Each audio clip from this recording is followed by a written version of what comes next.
But let's say very good morning to Godfrey Bloom, who is here. Godfrey, very good morning to you, sir. Good morning to you. Still shocking, really, to see footage of Anne. We forget just how brilliant she was, I think, perhaps sometimes, in terms of her just common sense approach to the world and to life in general. You would have known her. I know you did a nice tribute to her on your own social media page. What were your sort of memories and remembrances of her? Well, I was always impressed. She was a great Christian patriot, she did speak a great deal of common sense. I said in my tribute to her that we didn't always agree on everything, but that's neither here nor there. The fact is that she was very much in the top echelon of the tradition of old school politicians, which have almost now disappeared, I would argue. And I would say, picking up on a point that you made a bit earlier, about Starmer's discipline of his backbenchers on this particular subject. The chief whip should be having an interview without coffee. Yes. Without coffee. And they should be saying, any more of this and they'll be suspended, because it's dragging the Labour Party even further into the poo.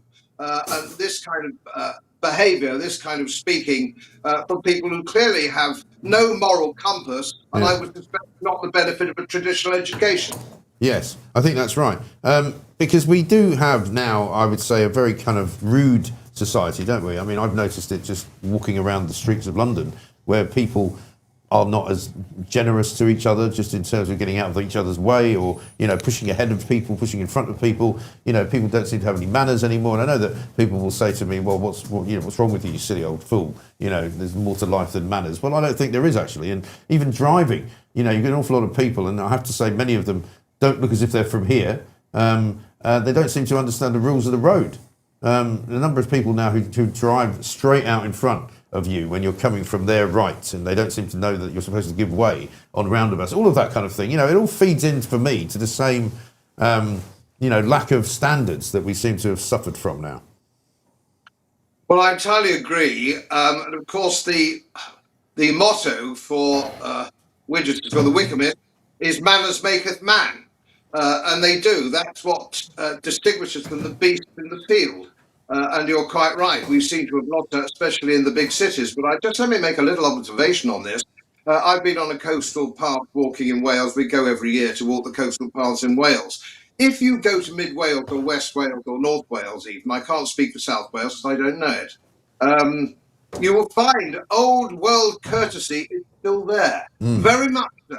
And if you go to Market Town, and you go for a pint, or you go for a cup of coffee, or you go into a shop, you'll find there's that old world. It's like stepping back into the 1950s when it comes to respect for older people, respect for parents, respect for each other. It's really first rate. So I do commend everybody. And here's another thing that might amuse you. We just got back from our 11th year there, walking those coastal paths.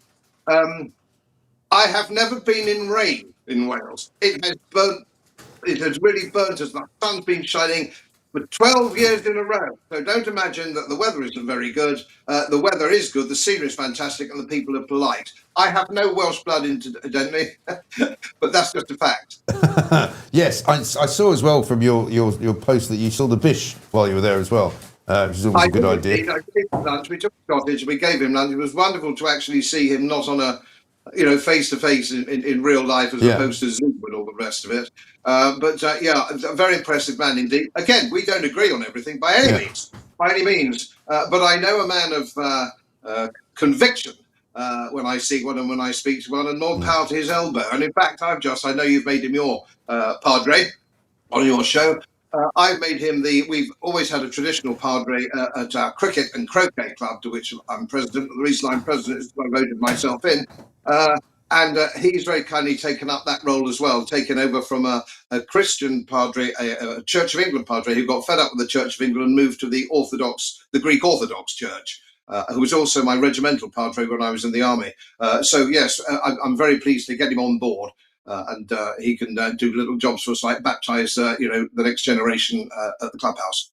Absolutely right. Yeah, funnily enough, you mentioned the traditions of the country and the padres in the Church of England. And I noticed yesterday when I was talking to Marilyn Hawes, we were asking whether there had been any mention of Ann Widdecombe's death from the point of view of the king. And I had a look on the royal family's Twitter feed. You might be amused by this, Will. Yeah. And there isn't any mention of the death of Ann Widdecombe, but there is a message of condolence from the king and queen following the passing of His Highness Sheikh Hamad bin Khalifa Al Thani, Father Emir of the State of Qatar. And you kind of go, sorry? What the hell's going on here? Well, I would argue, as I have argued for some time, I wrote articles about this several years ago in various magazines, whether the monarchy would survive this man. He's appalling, and I'm speaking as a monarchist. I have the Queen's Commission. My father had a Queen's Commission. My grandfather had the King's Commission. In the two Great Wars, and we are dyed-in-the-wool monarchists, but not the Windsors. Not this man. He's a wrong 'un. He's a wrong 'un. Edward VIII was a wrong 'un. There's bad blood in the Windsors, and I'd sweep them out, bring back the Plantagenet sort of thing. Yeah, I think that's not a bad shout. And what about the state of the police as well? We can't let you go without your view on how, once again, we find ourselves besmirched by the Devon and Cornwall police, who were telling everybody that they shouldn't be speculating and busy telling us that we shouldn't be thinking at all that there was some kind of political motive to the murder of Ann Widdecombe. And it now turns out that they think there is. Well, in the 70s, we had financial corruption very badly, the Met Police, for example. Now we have intellectual corruption. And this is one of the things that we're having to face at the moment. I saw a clip the other day, there are many clips in social media, of a policeman with earrings. They now all seem to have beards, but they're not beards as we know it, like the Tsar of all the Russias or James Robinson Justice. They just haven't shaved for a few weeks. They look like a sack of shit. They behave like a sack of shit. And what you see is always what you get. The old days, they were paraded. The sergeant would parade them at the police station, make sure they were properly turned out. Now, if they don't have any respect for themselves, right, this is a situation where they don't have any respect for themselves. How can anybody else have any respect for them? I'd sweep them out, lock, stock, and barrel, and start again, because they're no good to man and beast. And if I may make one quick observation, I have never seen a clip where the police were turning up anything other than team-handed. There's always 3, sometimes 4, sometimes 5. They came to see me on a matter about 2 years ago, 3 years ago, and there were 5 of them. I'm nearer 80 than 70. I mean, what do they think I was going to do? I know. Now, there are 30, I just checked it this morning, there are 35,000 policemen in the Met Police. I'm just using the Met Police because I happen to have a close examination of them. 35,000 Met Police. If they go everywhere in threes, it means you've only got somewhere in the region of 10,000 police operational, because they're all crowding around the same tea room or whatever they're doing. This can't go on. There is no operational discipline. There's no guidance. There's no officer class. There's nobody sorting it out. And they're a dog's breakfast. And of course, we're picking up their wrongful arrest and their lack of training and their stupidity. The taxpayers having to bail them out with 25 grand here and 25 grand there because they made such a bollocks to the whole thing. Well, they had to give Graham Linehan 25 grand just the other day, and that was my first thought. I was like, well, that's my bleeding money you're giving away, you complete and utter numpties. Do your jobs and stop being useless. Exactly. And fines should be deducted from their salaries. And there should be a retraining camp. A retraining camp somewhere in Britain, run by me, and they will be beasted from here to eternity. Yeah, brilliant. God. You can sign up Will Geddes for that one as well. Godfrey, listen, great to see you. Thank you very much. Brilliant as ever. Godfrey Bloom there, full of vim and vigour and fun and ideas. How can you not love Goddess? How can you not love that, right? How can you not love Goddess? He's absolutely right. I tell you, as most of you know, my work is very heavily independently research-based. And I get my information from all over the world. It would help if you press the subscribe button and the little bell next to it, because the more subscribers I have, the more likely it is that international independent research institutes will share their material with me.